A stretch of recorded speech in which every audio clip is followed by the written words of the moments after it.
네.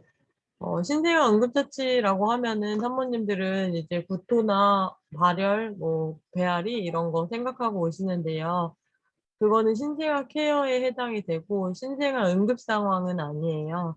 이제 응급 상황이라고 할 수 있는 거는 생명과 직결되는 그런 상황의 응급 상황에 해당이 되고 그거에 대한 이제 신생아에게 응급 상황이 올 수 있는 거는 기도 폐쇄, 심장 정지 이렇게 두 가지가 있어요.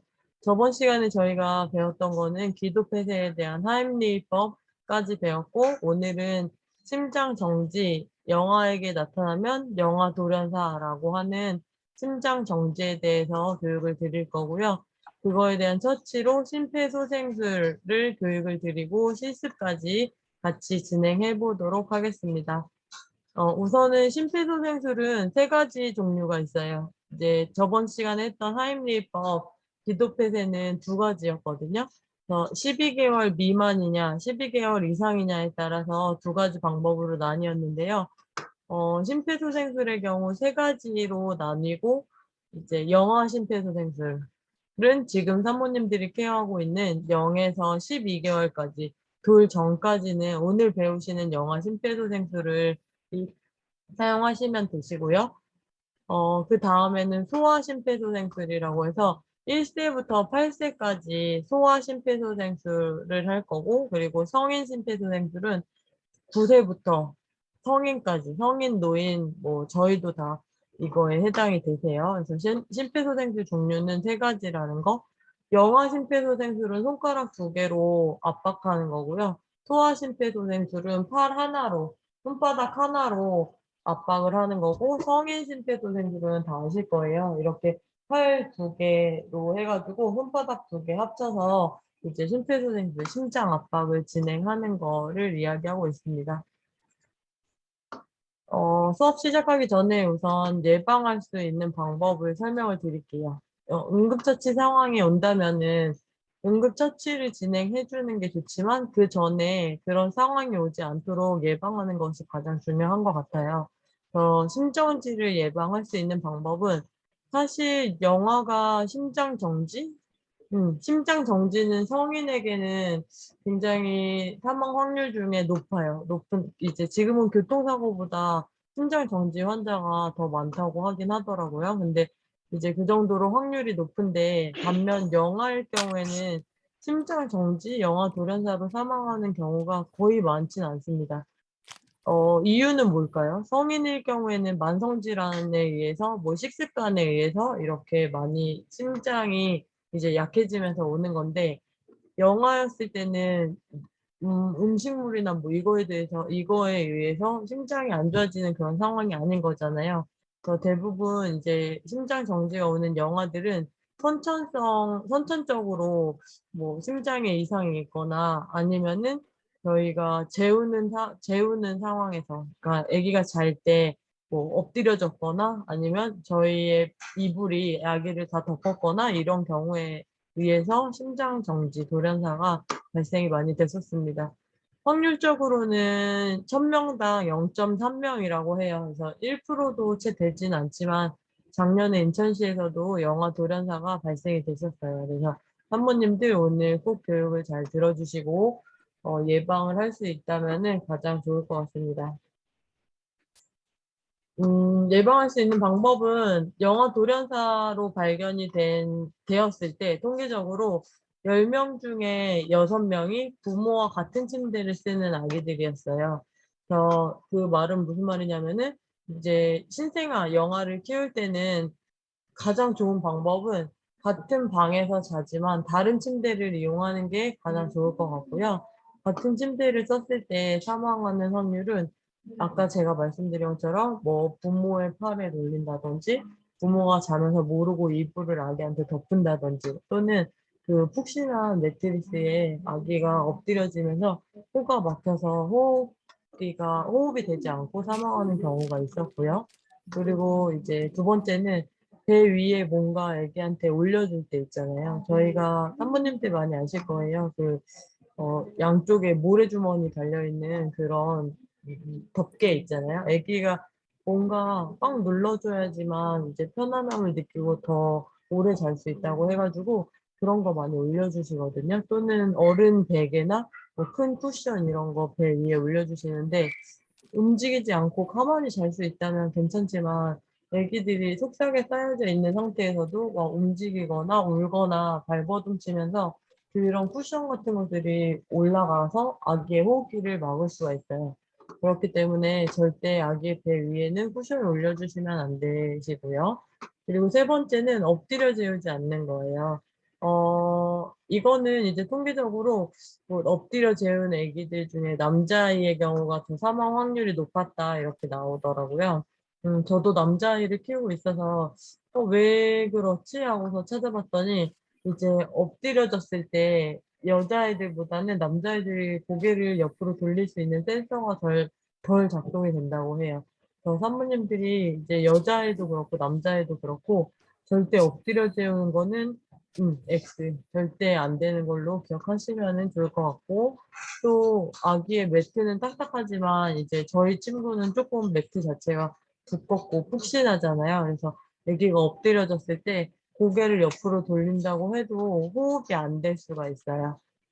이제 엎드려 재우는 거는 뭐 이제 혼자 스스로 다시 돌아 누울 수 있는 때까지는 금지해 주시는 거를 추천드리고 있습니다.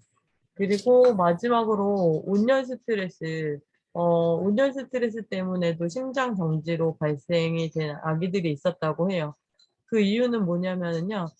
저희가 1 분에 저희 지금 성인의 경우 1 분에 맥박을 재면은 속도가 1 분에 한 60 회 뭐 빠르면 80회 이렇게 뛰는데 신생아의 경우에는 맥박이 잘 재지지 않아요. 그 이유는 뭐냐면은 너무 빨리 뛰기 때문에 그렇거든요.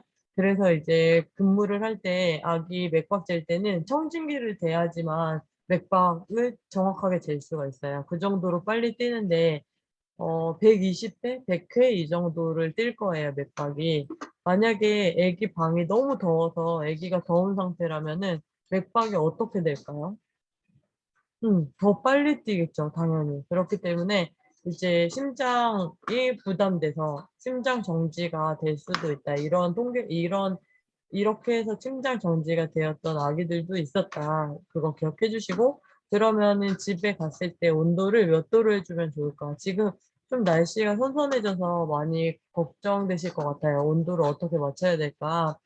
지금은 한 25 도, 26도 이 정도 맞춰 주시면 되실 것 같아요. 가장 좋은 온도는 25 도. 네, 이 정도 맞춰 주시면 될 것 같습니다. 심장 정지에 대해서 수업을 들어갈 거고 젖먹이 아기가 잠을 자다가 영상 갑자기 하나만 숨지는 볼게요. 돌연사가 해마다 늘고 있습니다. 지난 2005년 75명에서 2012년에는 99명으로 7년 새 32%나 늘었습니다. 돌연사한 아기의 60%가 부모 등 어른과 함께 잠을 잔 것으로 조사됐는데요. 6대 4의 비율로 남자 아기가 더 많은 것도 특징입니다. 그 예방책은 없는지 알아봤습니다. 조정아 기자입니다. 지난 15일 대전의 한 어린이집에서 낮잠을 자던 2살 난 아기가 숨을 쉬지 않는 것을 보육교사가 발견했습니다. 119 구조대가 급히 병원으로 옮겼지만 이미 숨진 상태였습니다.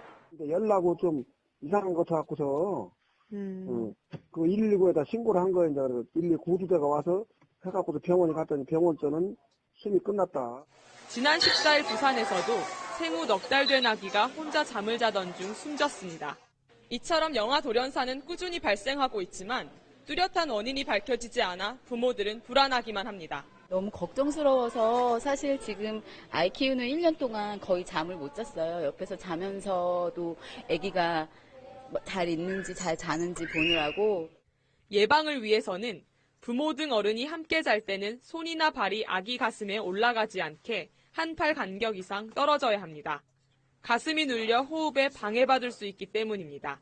그리고 부모님들이 혹시 음주를 하셨을 경우에는 반드시 아이와 따로 자는 것이 아주 중요합니다.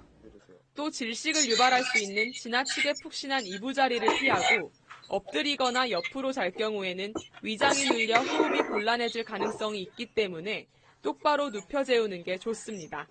KBS 뉴스 조정아입니다. 네. 우선은 심장 정지 발생 발생 장소 보시면은요. 네, 여기 보시면은 이제 가정에서 50%, 공공장소에서 한 40% 이렇게 체크가 되었어요. 이거는 성인일 경우에 이렇게 가정에서 50% 발생이 되는 거고, 그러면은 저희가 케어하는 영아일 경우에는 이게 어떻게 바뀔까요? 가정에서 거의 95% 발생이 되고, 그러면은 영아가 심장 정지로 발생이 됐다면, 응급 상황이 발생이 됐다면은 발견하는 사람은 누구일까요? 95%니까 가정에서 발생이 되니까 발견하는 사람은 부모일 거라고 생각이 들어요. 그리고 부모 중에 엄마일 거라고 생각이 들고, 그래서 오늘 교육 끝까지 잘 들어주시고, 만약에라도 혹시라도 응급 상황이 발생이 된다면은 응급처치를 잘 진행해 주시면 좋을 것 같습니다. 심폐소생술을 받을 수 있는 확률 밑에 보시면은 성인일 경우에 심장 정지로 환자가 발생됐을 때 100명 중에 5명은 심폐소생술을 받고 병원에 도착을 한다고 해요.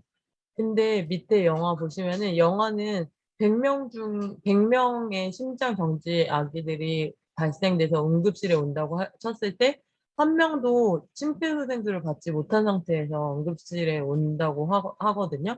그 이유는 뭐냐면은 저희가 성인에 대한 심폐소생술은 교육이 많이 이루어지고 있고 법적으로도 이제 심폐소생술 교육 많이 이루어지고 있는데 영아는 심폐소생술 교육이 잘 이루어지지 않아요. 왜냐하면 영아기는 지금 1년 동안밖에 안 되는 거잖아요. 그래서 잘 교육이 진행되지 않기 때문에 산모님들이 오늘 조리원에서 교육을 받게 되시는 거는 정말 축복이라고 생각하고, 그리고 혹시라도 지금 말고 다음에 기회가 된다면은 계속 그 응급처치에 대응하는 방법은 교육을 참여해서 들어주셨으면 좋겠습니다.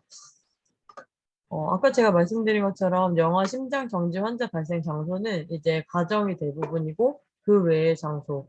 근데 함께 있는 사람, 응급 상황이 됐을 때 함께 있는 사람은 저희가 되겠죠.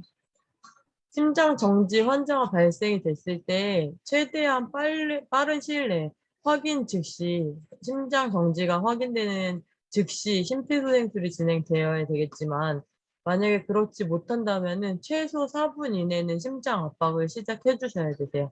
왜냐면은 4분이 지나면서부터는 어떻게 되냐면 5분, 6분, 7분, 8분 아무것도 안 한 상태에서 그냥 두게 되면은요. 다른 신체 기관은 혈액순환이 잠깐 되지 않더라도 다시 혈액순환이 되면은 영구적인 손상은 피할 수는 있어요. 근데 뇌는 영구적인 손상이 오고 그 손상은 다시 되돌릴 수가 없습니다. 예를 들어서 뭐 전두엽이 손상된다? 그러면은 인격적으로 이제 성격 자체가 변할 거고, 그거는 치료를 한다고 해도 뇌가 다시 돌아오진 않아요. 그래서 5분이면은 뭐 전두엽 손상, 6분이면은 측두엽 손상 이런 식으로 손상이 정말 계속 진행될 수 있고, 그리고 그 손상은 다시 돌아오지 않기 때문에 상반신 마비, 하반신 마비 또는 뇌사 상태로 10년, 20년 이렇게 중환자실에서 이제 케어를 받다가 돌아가시는 분들도 계세요. 그래서 얼마나 빨리 심장을 압박해 주냐에 따라서 뇌의 영구적인 손상을 피할 수 있다는 거 기억해 주시면 좋을 것 같습니다. 가장 중요한 거는 심장 정지, 영아 돌연사로 만약에 발생이 된다면은 영아 돌연사까지는 아니죠. 그렇죠? 심장 정지로 호흡이 안 되고 있는 상태로 아기를 발견했다면은 가장 먼저는 정말로 심장이 정지됐는지 호흡을 안 하는지 확인하고 119에 신고를 바로 해주시면 되세요. 그리고 나서 저희가 배우는 심폐소생술을 진행해 주시면 되세요. 오늘 하나하나 다시 잘 설명을 드릴게요. 응급처치 순서를 다시 한번 자세히 말씀을 드릴게요. 첫 번째는 이제 의식 확인이에요. 누군가가 쓰러졌고 응급처치를 진행을 하기 전에 무조건 환자를 먼저 확인하는 거예요. 어디가 어떻게 정말 숨을 안 쉬는지 아니면 자고 있는 건지 의식을 확인하는데, 성인의 경우에는 의식 확인할 때 어깨를 두드리면서 의식을 확인을 할 거고요. 영아일 경우에는 어깨를 두드리거나 몸을 흔들면은 척추가 손상될 수가 있어요. 경추가 손상될 수가 있기 때문에 그렇게 하지는 않고 어디를 자극하냐면 발바닥을 자극해요. 발바닥을 이렇게 여기 영상 보시면요. 발바닥을 이렇게 자극하면서 아기야 괜찮니? 이렇게 깨우는 거예요. 왜 발바닥을 자극을 하냐면은 영아기에만 12개월까지만 발바닥 신경이 엄청 예민해요. 그래서 아기가 만약에 그 모자동실 할 때 아기가 오면은 발바닥을 손끝으로 이렇게 싹 긁어보세요. 그러면 발바닥을 이렇게 부채꼴 모양으로 쫙 펴지거든요. 근데 이게 성인에게서 나타나진 않아요. 그래서 혹시라도 이제 남편분이 잘 때 실습해 보셔도 되세요. 근데 성인에게 나타나면 조금 이상한 거죠. 아직 12개월까지만 예민한 신경이 아직까지 살아있는 거니까요. 영아일 경우에는 굉장히 예민하기 때문에 발바닥 12개월까지 예민하기 때문에 발바닥을 두드리면서 의식을 확인하고 그리고 두 번째는 의식을 확인했는데 아기가 깨지 않고 심장 정지, 호흡이 정지된 것 같다 그러면은 바로 119에 신고를 하고 자동 심장 충격기를 요청해 주시면 되세요. 여기서 이제 산모님들한테 말씀드리고 싶은 거는 예전에는 호흡 확인하고 119에 신고하는 거였는데 지금은 바로 호흡 확인하고 하는 시간 동안 계속 시간이 딜레이 되니까 119를 먼저 신고를 하자 이렇게 바뀌긴 했거든요. 그래서 두 번째는 의식 확인하고 두 번째는 119에 신고하고 그리고 세 번째 호흡 확인 해주시면 되세요. 호흡 확인하는 방법은 7번 방에 선물인가요? 7번 방의 선물?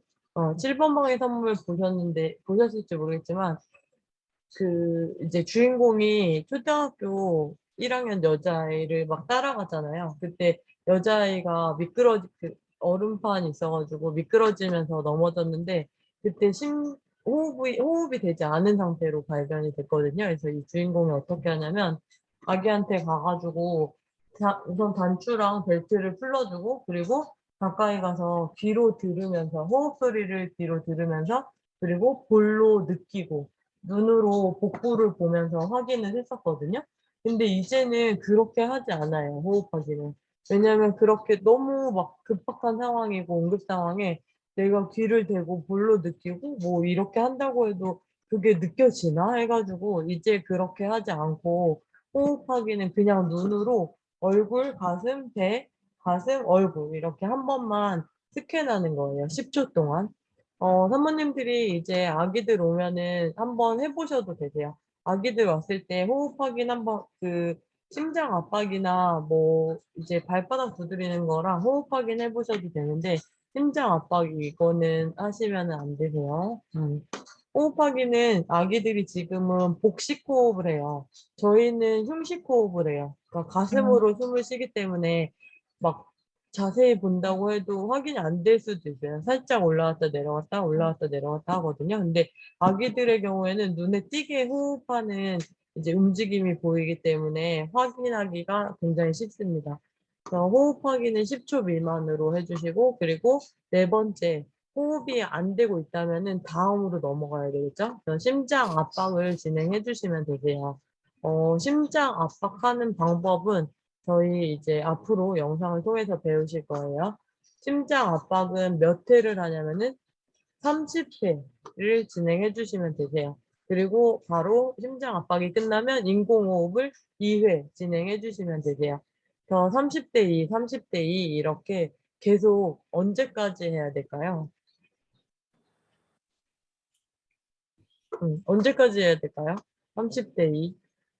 119가 도착할 때까지 아니면은 아기가 다시 호흡을 시작할 때까지 숨을 쉴 때까지 30대 2 계속 응급처치를 진행해 주시면 되세요.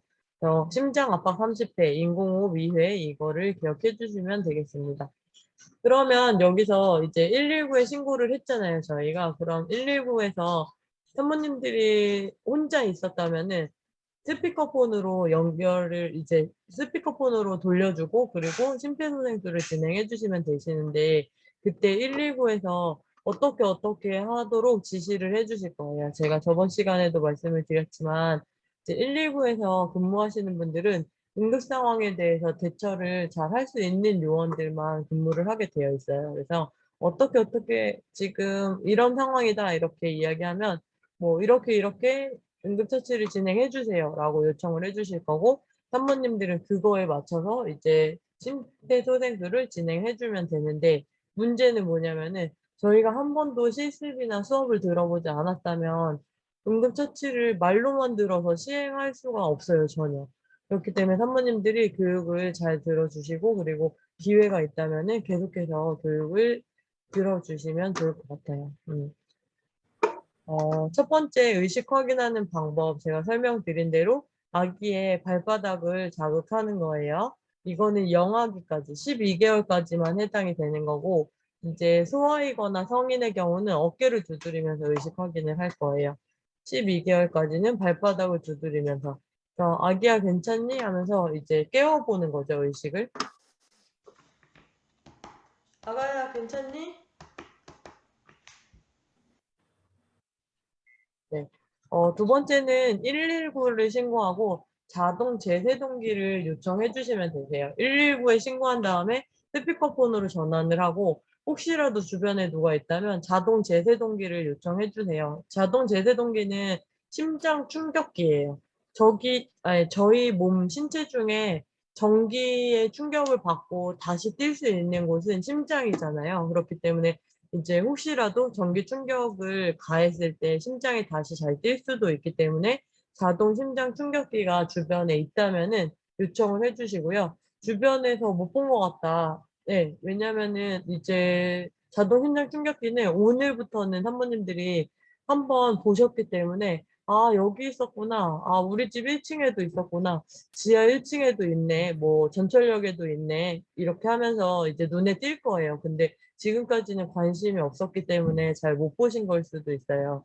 그러니까 저희 나라는 법적으로 이 자동 심장 충격기를 인구당 1 대씩 이제 설치를 하게 해야 되는 법이 생겼고 그리고 공공기관이나 뭐 아니면은 지하철 이런 데 사람들 많이 있는 곳에는 꼭 1 대씩 있거든요. 아파트도 세대수에 따라서 1 대씩 있기 때문에 세대수가 많은 아파트는 동마다 있을 거고 그렇지 않은 곳은 뭐 세동에 1 대 아니면은 관리실에 1 대 이런 식으로 비치가 되어 있기 때문에 이번에 집에 가실 때 어디에 자동 제세동기가 있는지 한번 봐 주시면 좋고요. 자동 제세동기는 이제 쪼끔 복잡하다고 생각하실 수는 있어요. 그리고 애기한테 부착하고 전기 충격을 줄 때 옆에 누군가가 아기를 잡고 있다면은 같이 전기 충격을 받을 수가 있기 때문에 쪼끔 안전하진 않아요. 근데 사용하면 좋은 이유는 뭐냐면 자동 제세동기를 부착을 하잖아요, 애기한테. 그러면 심전도 찍어 보셨 한 번은 찍어 보셨죠? 그쵸? 출산하셨으니까. 심전도처럼 심장 상태를 다 알려줘요. 이게 심전도 같은 경우는 이제 심전도를 찍는 사람이 읽을 수 있어야지만 확인을 할 수가 있는데 근데 이 제세동기 같은 경우는 부착을 하면은 방송으로 다 나와요. 뭐 "지금 심폐소생술을 진행하세요. 전기 충격이 필요합니다." 뭐 이런 식으로 예 방송에서 나오기 때문에 그대로 진행해 주시면 되세요.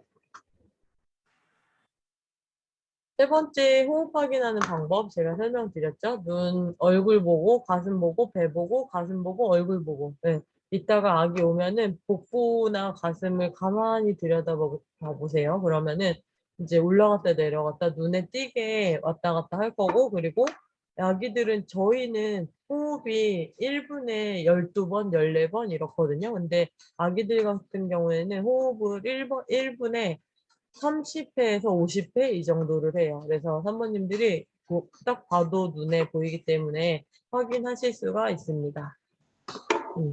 확인하는 방법 한번 보세요. 이제 다음은 심장 압박. 심장 압박은 30 회를 진행할 거고 위치는 어디냐면은 오늘은 산모님들이 제가 교육할 때마다 말씀드리지만 2 가지만 꼭 기억하고 가시면은 좋을 것 같아요. 2 가지 뭐냐면 첫 번째는 응급 상황일 때 무조건 119에 신고하는 거. 그리고 2 번째는 이제 아니 심장 압박하는 위치. 이거 2 가지는 꼭 기억하고 가시면 좋을 것 같습니다. 심장 압박하는 위치가 영아기예요. 지금 영아 12개월 미만의 아기들은 어떻게 하냐면 양쪽 유두를 일직선으로 그어요. 그리고 중앙에다가 손가락을 놓고 아래쪽에 손가락 하나 더 놔요. 그런 다음에 직각으로 세워서 90도 각도로 직각으로 눌러주는 거예요. 다시 한번 위치를 말씀드릴게요. 양쪽 유두를 일직선으로 긋고 그리고 손가락을 중앙으로 가져오고 아래쪽에 손가락을 하나 더 놓는 거예요. 그래서 이 상태에서 압박을 해주시면 되세요. 주의사항은 보시면은 30회를 압박을 할 건데 1초당 2번 정도 압력으로 생각하시면 되세요. 여기 보면은 60초에 100에서 120회 이런 속도로 압력을 해라 이렇게 되어 있는데요. 30회니까 1초당 2번 정도면은 15초? 그쵸? 15초에서 한 20초 이 정도 걸리겠네요. 그리고 깊이는 얼마큼을 눌러야 되냐면 4cm 깊이로 눌러주셔야 되세요.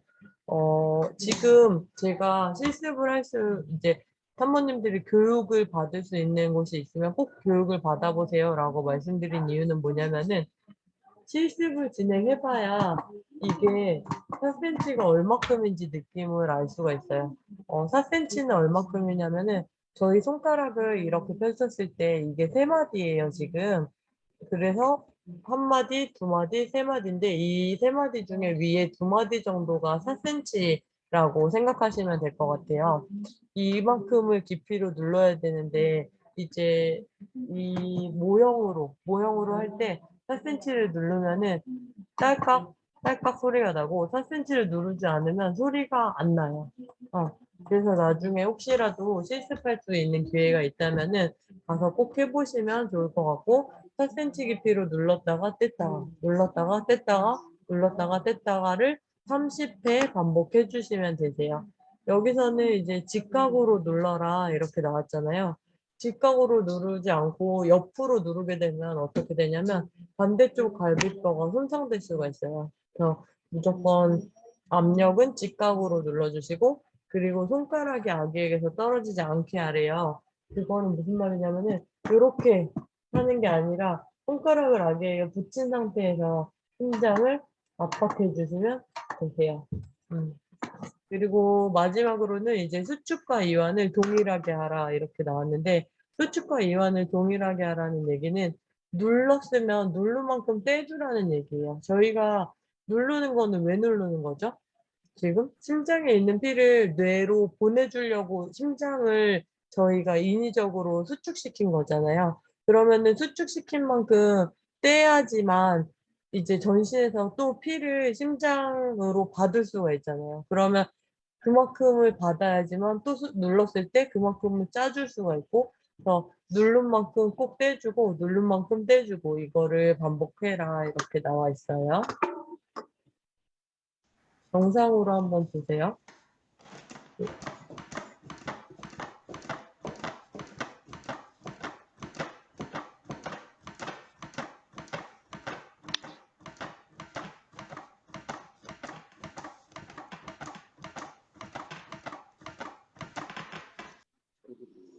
네. 심장 압박은 이렇게 할 거고, 이제 인공호흡 2회를 할 건데, 인공호흡이 만약에 우리 아이라면은, 예, 영아이고, 우리 아이라면은 인공호흡을 진행해보는 게 좋아요.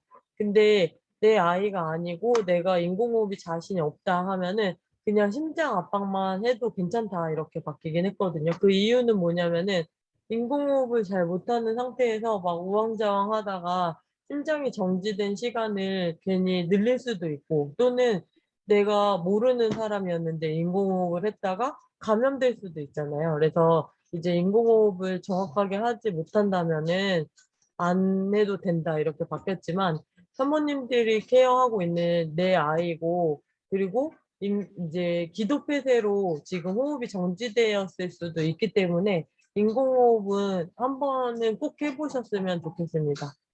왜냐면 기도폐쇄가 된 상태였다면은 우리가 인공호흡을 할 때 호흡을 넣으면은 들어갈까요? 들어가지 않거든요. 무언가가 꽉 막혀 있기 때문에. 그래서 인공호흡을 2번, 2회 진행해 주시고, 그리고 다시 심장 압박으로 이렇게 넘어가시면 되세요.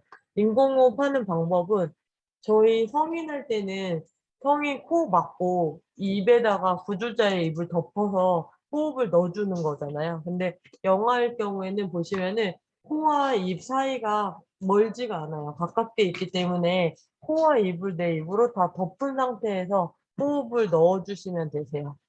호흡을 넣는 속도는 1초에 한 번씩 2번. 아까 심장 압박 속도 기억나실까요? 심장 압박 속도가 얼만큼이었죠? 1초에 몇 회 압력했어요?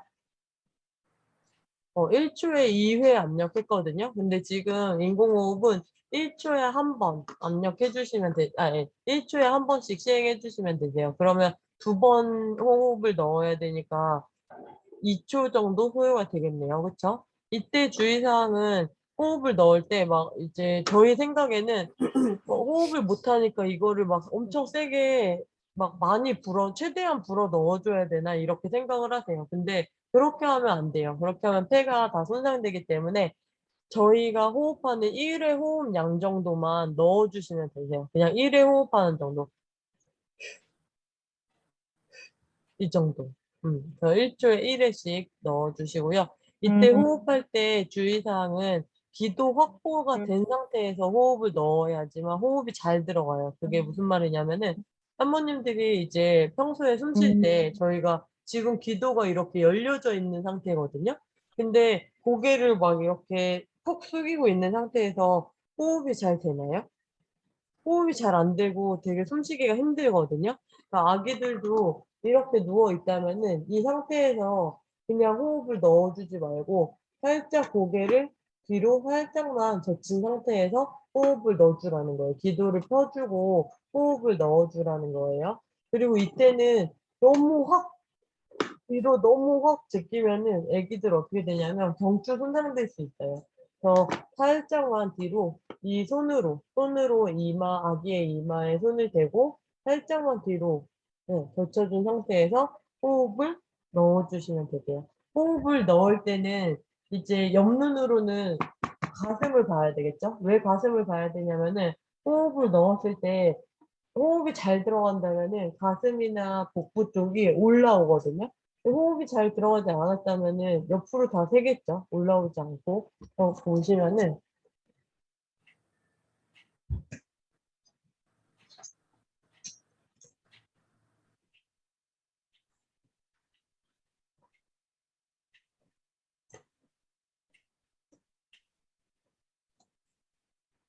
보셨나요? 네, 이거는 지금 마네킹이고 아기가 아니기 때문에 여기에 지금 마우스 패드도 껴져 있거든요. 그래서 지금 공기가 잘 들어가지 않는데 만약에 정말 사람한테 아기한테 할 때는 가슴이 확 부풀어 오를 거예요. 저희가 호흡을 잘 넣는다면은 그래서 이제 너무 많이 부풀어 오르진 않고 1회 호흡 정도니까 올라왔다 내려갔다 올라왔다 내려갔다 하는 거를 확인하면서 호흡을 넣어주시면 되세요. 저희 이제 처음부터. 아가야, 괜찮니? 저기 빨간 옷 입은 여자분 119 신고해 주시고요. 파란 옷 입은 남자분은 자동 제세동기 좀 가져다 주세요.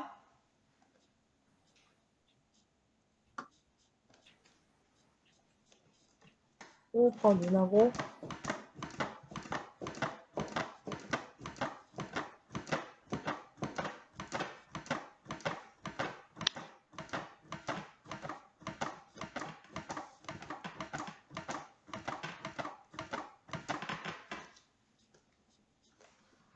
기도 확보하고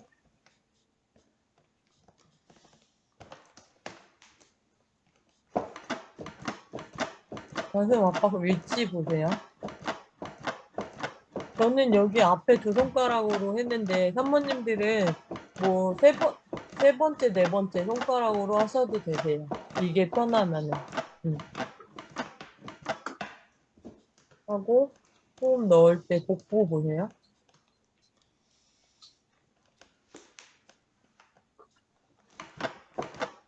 손가락이 지금 바뀌었죠, 그쵸?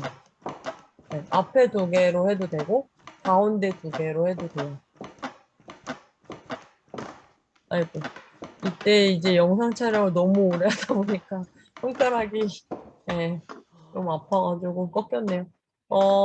응급처치 순서 다시 한번 생각해보면 첫 번째는 의식 확인. 의식 확인하는 방법은 어디로 했어요, 저희? 발바닥을 두드리면서 의식 확인했고, 두 번째는 의식이 없어요. 그러면 119에 신고하고 자동 심장 충격기 요청하고, 세 번째는 호흡 확인. 호흡을 하는지 얼굴, 가슴, 배, 가슴, 얼굴 이렇게 확인을 했고, 그 다음에 네 번째는 심장 압박. 몇 회? 30회. 예, 직각으로 눌러주는 거랑 1초에 2번 정도, 그리고 30회 압박해주는 거, 4cm 깊이라는 거 기억해 주시고요. 그리고 다섯 번째는 인공호흡 2회. 해서 1초당 한 번씩 인공호흡 2회. 그리고 다시 심장 압박 30회. 이렇게 이제 30대 2, 30대 2 이렇게 진행해 주시면 되세요. 만약에 심장 충격기를 누군가가 가지고 온다면은 이제 사용을 해주는 게 좋겠죠. 네. 심장 충격기 사용하는 방법은 첫 번째는 전원을 켜는 거예요. 두 번째는 이제 전원을 진짜 어렵지가 않아요. 모든 심장 충격기가 대부분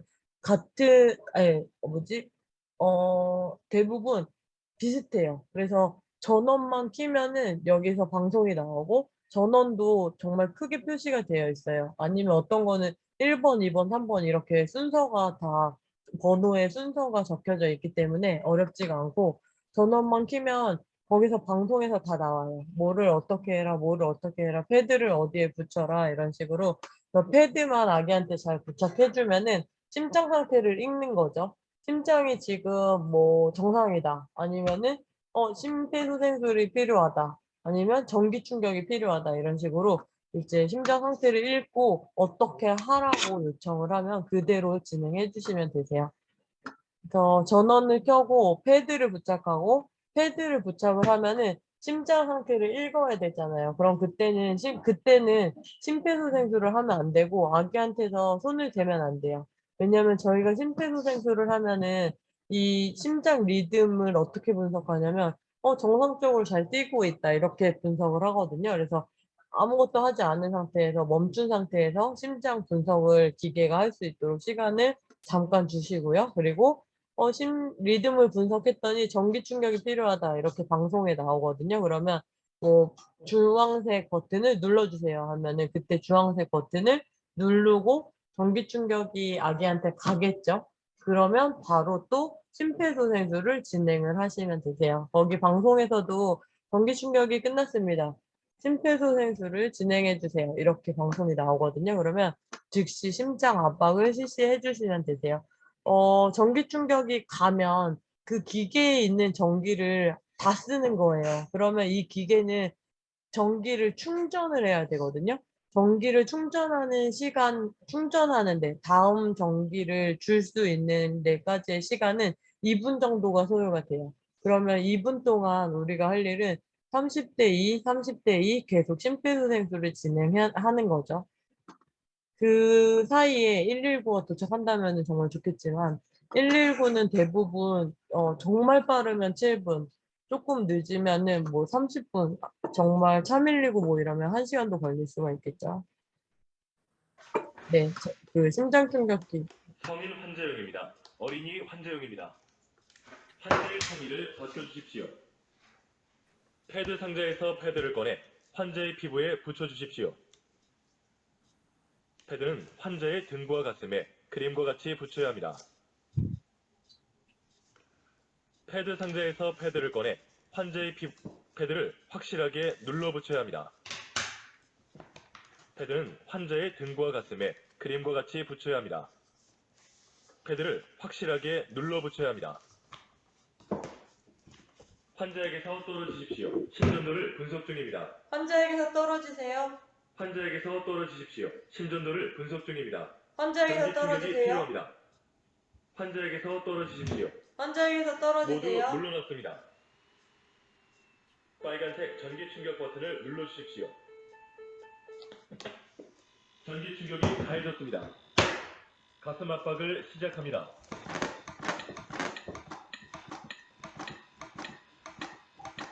열,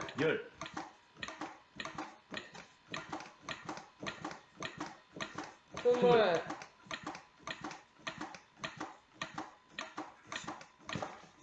인공호흡 2회. 보이셨어요? 가슴 올라오는 거? 네. 거기 누구 없나요? 네. 우선은 이제 심폐소생술은 여기까지 하고 종료가 됐어요. 저희 혹시 심폐소생술에 대해서 궁금하신 사항이나 아니면 이 부분은 좀 다시 설명이 필요할 것 같다 이런 거 있으실까요?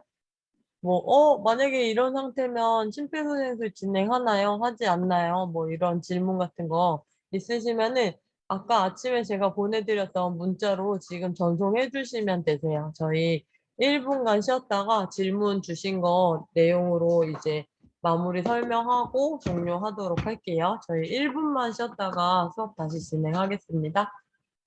문자 주시면 되세요.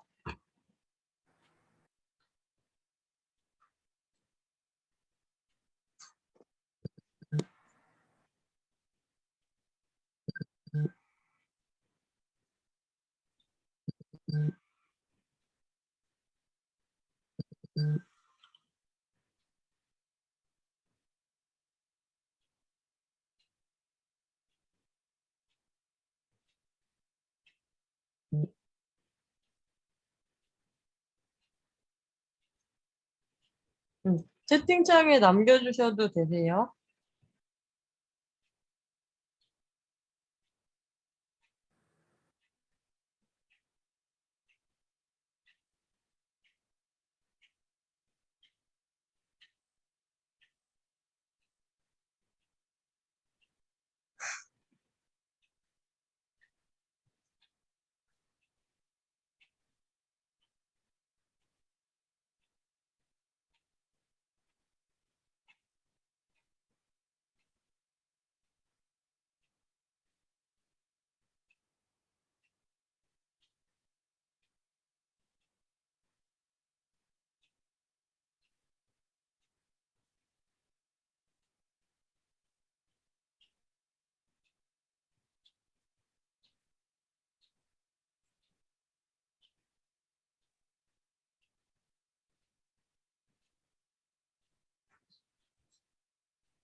네. 어, 음, 우선은 마무리하도록 하겠습니다. 저희 15분 정도가 남았는데요. 이제 심폐소생술에 대해서 대면으로 강의를 할 때 산모님들이 질문해 주셨던 내용 몇 가지만 설명을 드릴게요. 첫 번째는 뭐였냐면은 아기가 만약에 침대 위에서 그 쿠션감이 있는 침대 위에서 심장이 정지된 채로 호흡이 안 되는 채로 발견이 됐다. 그러면은 아기를 딱딱한 곳에 옮겨서 심폐소생술을 진행해야 되나요? 이렇게 많이 문의하시거든요.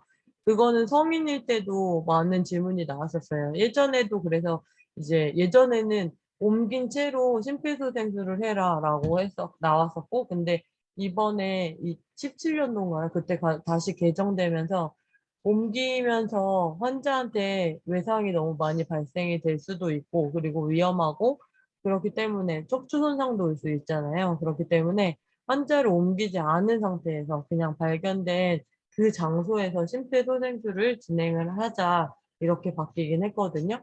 그래서 산모님들도 혹시라도 응급 상황이 발생이 된다면은 아기를 옮기지 않고 그 자리에서 바로 심폐소생술을 진행해 주시는 게 가장 좋을 것 같습니다. 두 번째는 이제 심폐소생술 하다가 뼈가 부러지는 소리가 났어요. 라고 이야기를 하시는 분들 계세요. 그러니까 이거는 신규 간호사들이 이제 심폐소생술을 처음에 환자들 하잖아요. 중환자실에서 뭐 그 의사 선생님 오기 전까지는 의료인 간호사들이 심폐소생술을 진행을 하는데 하다 보면은 정말 우두둑 이렇게 뼈가 부러지는 소리가 날 때가 있어요. 근데 그러면 뼈가 부러졌으니까 심폐소생술을 중단해야 될까요? 어떻게 해야 될까? 네, 아기도 제가 아까 말씀드린 것처럼 직각으로 압력을 하지 않고 비스듬하게 해서 반대쪽을 계속 자극한다면은 반대쪽 갈비뼈가 골절될 수 있다. 이렇게 말씀드렸잖아요. 그것처럼 골절이 됐다. 만약에 심폐소생술을 하다가 그러면은 심폐소생술을 중지하냐? 그건 아니죠. 왜냐면 심장 정지가 문제인지 골절이 문제인지 판단을 하셔야 되고 지금 골절은 심장 처치가 끝난 다음에 나중에 처치를 해서 이제 케어를 할 수가 있지만 심장이 정지되면은 사망인 거잖아요. 그래서 다시 바른 자세로 심장 압박을 계속 진행을 해 주시면 되세요. 그 두 가지 설명을 드리고요. 그리고 이제 아까 제가 말씀드린 것처럼 지금 오늘 저희가 배운 손가락 두 개로 압력을 했던 거는 이제 영아기 12개월 미만일 때만 해당이 되는 거예요. 그리고 갑자기 생각났는데 세 번째 질문이 뭐였냐면은요. 손가락에 큐빅이나 뭐 네일 아트를 해 가지고 손가락이 막 이렇게 손톱이 길 수도 있잖아요. 그러면 압박을 할 수가 없다. 그리고 나 혼자 있다. 그러면 어떻게 심장 압박을 해야 되냐. 뭐 소아처럼 손바닥으로 하냐. 그러면은 안 되죠. 그쵸? 애기 영아니까. 그러면 그럴 때는 어떻게 해야 되냐면은요. 엄지손가락 두 개로 압력을 할 수는 있어요. 만약에 손가락을 내가 뭐 골절이 돼서 사용하지 못하거나 이제 손톱이 너무 긴 상태다 그러면 아기한테 피부에 상처가 날 수 있으니까 이때는 양쪽 유두를 일직선으로 그어서 중앙에 엄지손 두 개를 놓고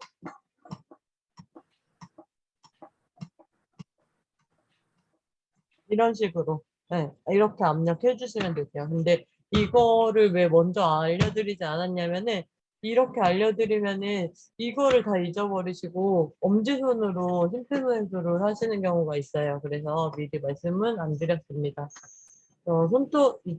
손가락으로 하지 못할 경우에만 이렇게 진행해 주시면 되세요. 기도패드는 지난주에 설명을 드렸고 정오무렵 은행 창구와 웃으며 뛰놀던 어린아이가 어, 우선은, 저번 주에 수업을 안 들으셨던 산모님들 계시죠? 천태현 산모님은 저번 주에 수업을 들어주셨고, 나머지 산모님들은 지금 처음 오신 것 같은데요? 지금 산모님 한 분은 저번 주에 들어주셨던 산모님은 나가신 것 같고, 네. 우선은, 기독교회는 다음 주 목요일 10시에 진행하도록 할게요. 기도 폐쇄에 수업을 못 들으신 분도 있기 때문에 제가 영상만 한번 보여드리고,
양쪽 유두를 일직선으로 그어서 중앙에서 아래쪽에 손가락을 두 개 놓으시면 됩니다.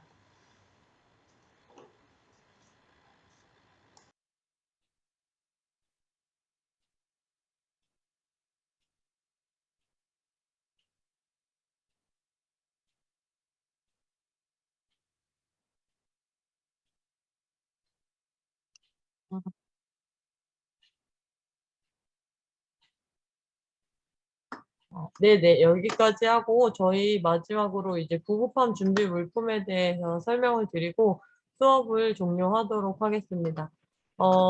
만약에 수업 중에 이제 지금 한 5분 정도 남았거든요. 그래서 궁금하신 사항이나 신생아 케어에 대해서 궁금하신 거 있으시면은 채팅창이나 문자로 남겨주시면은 그거 설명드리고 종료하도록 할게요. 구급함 준비 물품 보시면은 이제 신생아를 케어하는 동안 저희가 신생아가 한 달까지고 그리고 영아는 1년까지잖아요. 영아기 케어하는 동안 필요한 그 응급처치 물품, 응급처치 물품은 아니고 처치 물품을 제가 몇 가지 이제 설명을 드리려고 해요.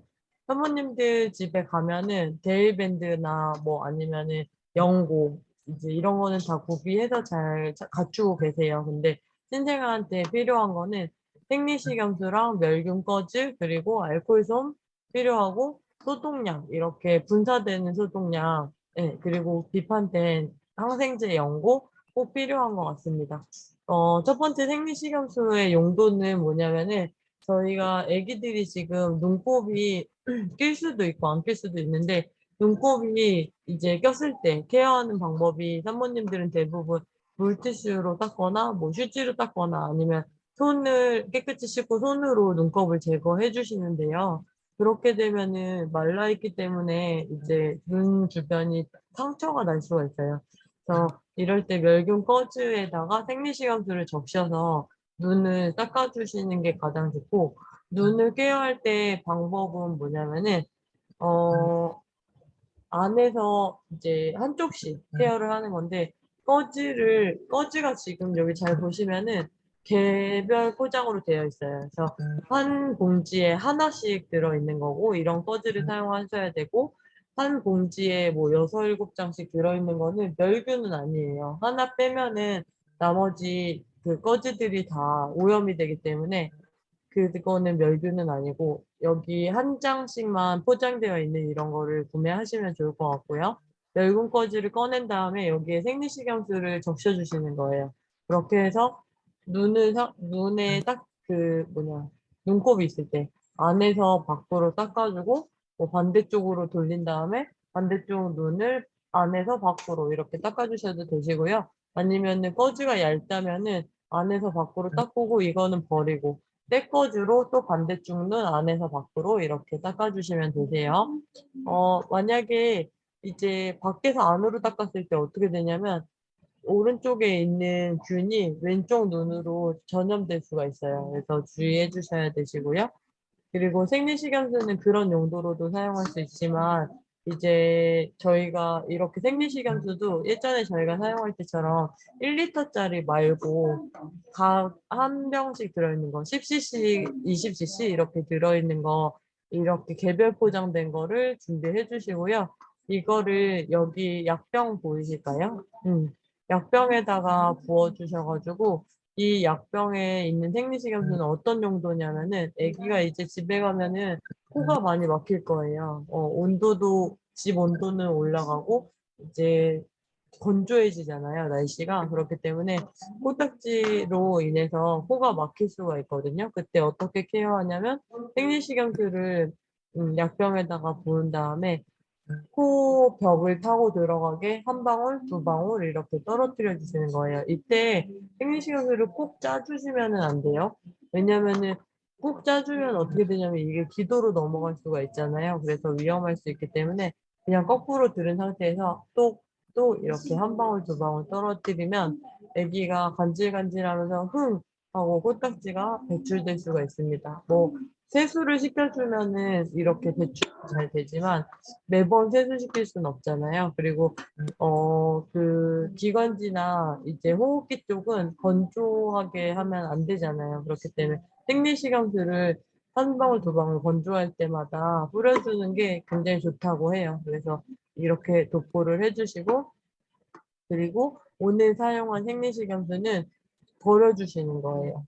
다시 내일은 새 걸로 이제 채워주시면 좋고, 그리고 사모님들 집에 갔을 때 아기 배꼽이 떨어지고 나서일 경우가 대부분이에요. 이제 조리원에서 나오시는 사모님들 보면 10명 중에 한 7분, 8분은 아기들이 다 배꼽이 탯줄이 떨어진 상태에서 태도를 하시거든요. 그러면 이때 아기 배꼽에 빨갛게 염증이 있거나 뭐 노랗게 고름이 잡히거나 하지 않는다면은 그냥 말리는 게 가장 좋아요. 건조시키는 게 가장 좋고 이제 그렇게 된 상태였는데 계속 알코올로 소독을 하게 되면 어떻게 되냐면 유가종이 발생할 수가 있거든요.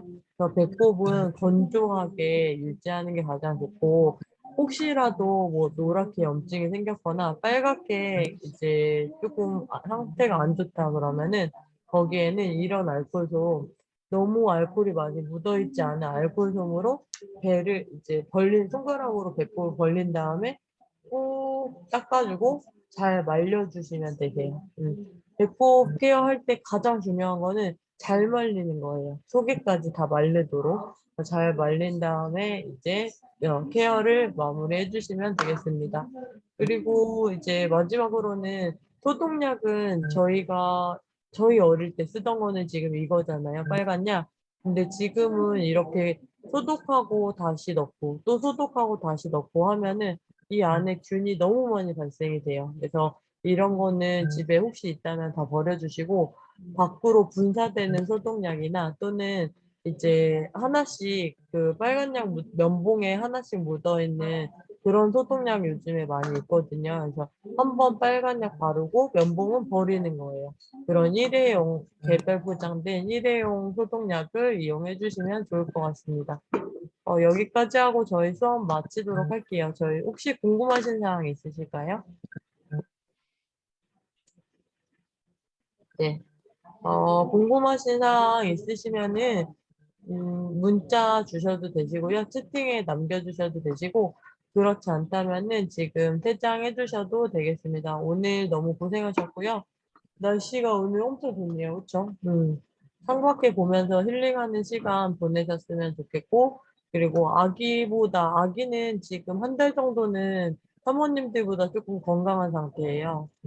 이제 건강을 더 챙겨야 될 사람 누구냐면은 산모님들이에요. 영양제 같은 거 있으면 잘 챙겨 드시고, 뭐, 밥, 당연히 식사도 잘 챙겨 드셔야 되시고요. 그리고 나를 좀 더 챙기는 산후조리 기간을 보내셨으면 좋겠습니다. 여기까지 하고 저희 수업 마치도록 할게요. 고생하셨습니다. 감사합니다. 네, 감사합니다. 감사합니다.